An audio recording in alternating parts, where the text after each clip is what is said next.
এবার জানবো ময়মনসিংহের বন্যা পরিস্থিতির খবর। সেখান থেকে যোগ দিচ্ছেন সহকর্মী মাহমুদুল হাসান। মাহমুদুল, ময়মনসিংহে বন্যা পরিস্থিতির খবর তো আপনি দিনভরই আমাদেরকে জানিয়েছেন। জরুরি সেবা বিঘ্নিত হচ্ছে কিনা জানাবেন, যোগাযোগ ব্যবস্থা কেমন এবং আশ্রয় কেন্দ্রে কত সংখ্যক মানুষ আশ্রয় নিয়েছেন?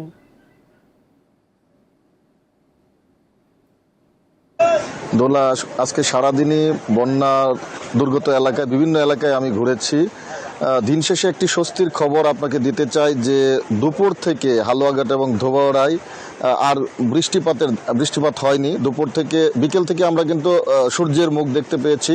অর্থাৎ এই সূর্যের আলো ওঠার পর এই অঞ্চলের মানুষের মধ্যে কিন্তু একটি আশা তৈরি হয়েছে। আসলে বৃষ্টি না হলে পানির বাড়বে না, এরকমটা তারা মনে করছেন। তারা কিছুটা স্বস্তি বোধ করছেন। এই বিষয়টি আপনাকে শুরুতেই জানিয়ে রাখি।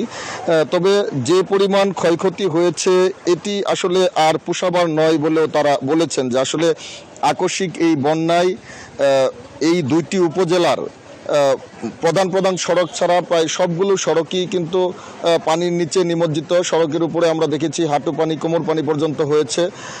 অর্থাৎ যোগাযোগ ব্যবস্থা কথা বলতে গেলে এইখানে এটা খুবই বিপর্যয় একটা নেমে এসেছে যোগাযোগে। কারণ আমি এর আগের সংবাদেও বলেছিলাম যে এই উপজেলাতে আসলে নিয়মিত বন্যা না হওয়ার কারণে এই উপজেলার মানুষজনের যে বন্যা মোকাবেলার প্রস্তুতি সেটি ছিল না। বিশেষ করে তাদের পানিপথে চলাচলের জন্য কোনো নৌকা বা অন্য যে বাহন সেগুলোও কিন্তু ছিল না। এজন্য আসলে তারা অনেকেই গলা পর্যন্ত পানি ডুবিয়ে তারা নিরাপদ আশ্রয়ে এসেছেন। এছাড়াও তাদের গবাদি পশুদেরকে দড়ি বেঁধে টেনে তারা নিরাপদ স্থানে নিয়ে আসার চেষ্টা করেছেন। আরেকটি বিষয় আপনাকে বলে রাখি যে আমি বেলা শেষে আমি প্রশাসনের সাথে কথা বলেছিলাম। তারা বলেছেন যে আসলে বৃষ্টি যেহেতু হচ্ছে না, সেক্ষেত্রে পানি আর বাড়ার সম্ভাবনা নেই।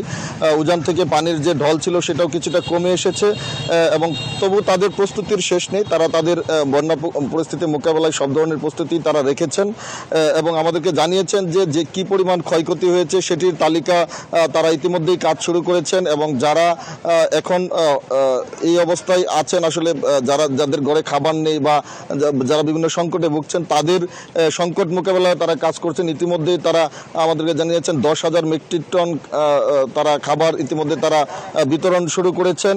এছাড়া রান্না করা খাবারও বিতরণ করছেন এবং তাদের স্বেচ্ছাসেবী টিম, পুলিশ, সেনাবাহিনী এবং লাইফ সেভিং ফোর্স অর্থাৎ ফায়ার সার্ভিসের সদস্যরাও কিন্তু আসলে তারা কাজ করছেন এই উদ্ধারে এবং সবার সম্মিলিত প্রচেষ্টায় এই বন্যা পরিস্থিতি মোকাবেলা করবেন বলে তারা আশাবাদ ব্যক্ত করেছেন। দোলা, এই ছিল আমার কাছে ময়মনসিংহের বন্যার সর্বশেষ পরিস্থিতি। ময়মনসিংহ থেকে যুক্ত ছিলেন সহকর্মী মাহমুদুল হাসান।